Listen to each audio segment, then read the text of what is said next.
Good day everyone, this is Teacher Nori. In this video, we are going to talk about plants, its parts, and its importance to humans. Parts of a plant. The parts of a plant can be grouped into two, the vegetative parts and the reproductive parts. The vegetative parts of a plant are the roots, the stem, and the leaves. The roots hold the plant in place. It absorbs water and nutrients from the soil, and it also serves as food storage. There are two kinds of root systems, the taproot and the fibrous root.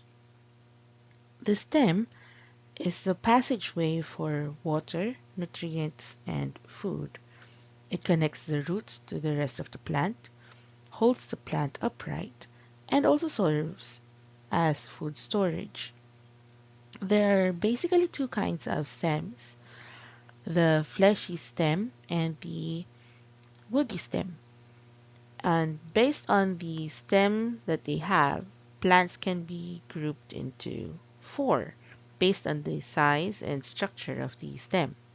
We can have a tree which has a woody stem that grows tall and wide, a shrub which also has a woody stem but is much smaller than a tree.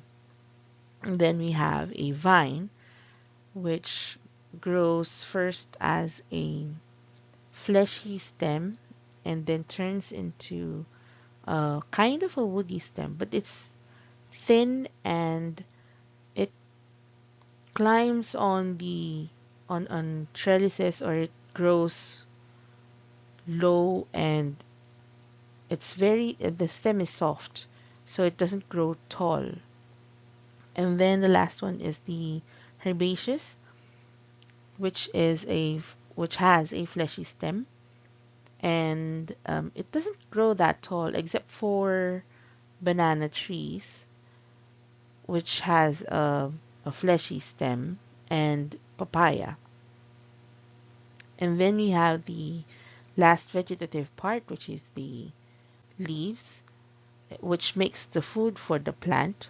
It also serves as food storage. It absorbs carbon dioxide and releases oxygen, and it gives color and the shape of the plant. There are many kinds of ways to group plants according to its leaves. It can be according to the how the leaves grow on the plants, or the structure of the leaves. Leaves could be succulent, just like the katakataka leaves. It could be waxy, like the gabi leaves. It could be broad, also like a gabi or a banana leaf. And it could be hairy, just like an oregano or a Doña Aurora. Here are some illustrations of the different kind of different kinds of leaf structure, and it's how it grows on the stem, and the two kinds of root system. And here are some examples of herbs, shrubs, climbers or vines, and trees. Now let's go to the reproductive part of the plant. The reproductive parts of the plant are the flowers, the fruits, and the seeds. The flowers adds color to the plant, making it attractive to animals. It contains parts needed for the formation of the seed. Sometimes a flower also has a scent, which also attracts animals. Then we have the fruit, which holds the seed of the plant. When the fruit is, or when the seed is mature enough for it to grow into new plant. The fruit can give off scent that attracts animals or insects so that the seeds can be spread out. And the last one is the seed. The seed contains the embryo of the plant.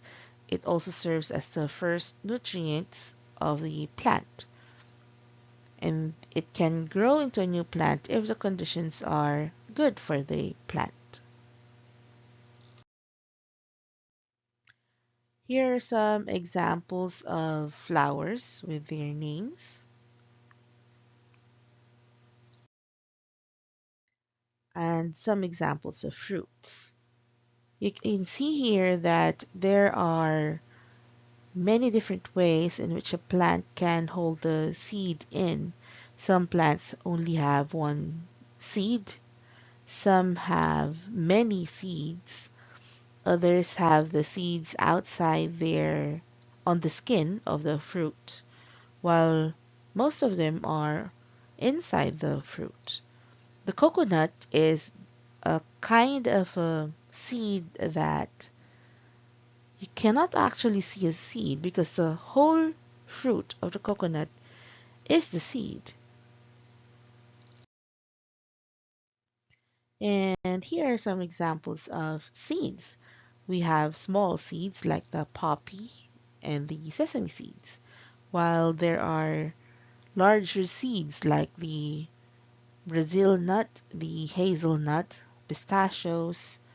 We also have almonds and pumpkin. Now, plants are important because they serve us in many ways, just like how animals can be used by humans in order for humans to survive. The first way that plants can be important to humans is by being a source of food, like kamote, squash, broccoli, and apple. It can also be a source of wood or lumber, like acacia, santol, coconut, and mahogany. It can also be a source of fiber, like the bamboo, coconut, baka, rami. Can also have buri and pineapple. It can also be a source of fuel, like the mangrove, coconut, ipil-ipil, bamboo, or pine. Actually, all kinds of woods can be used as fuel. It can be a source of shelter, like the nipa, bamboo, and coconut. And last one, it can be used as medicine, like garlic, banaba, turmeric, lemongrass, and coconut. One thing to remember, plants can be used as medicine. Now, all the plants that we can eat can be used as medicine, but not all medicinal plants can be eaten because sometimes we treat plants or we use the only the bark of the plant by boiling it and then drinking the water where we boiled it, or we simply crush the part of the plant that we need and put it on our body and not take it in.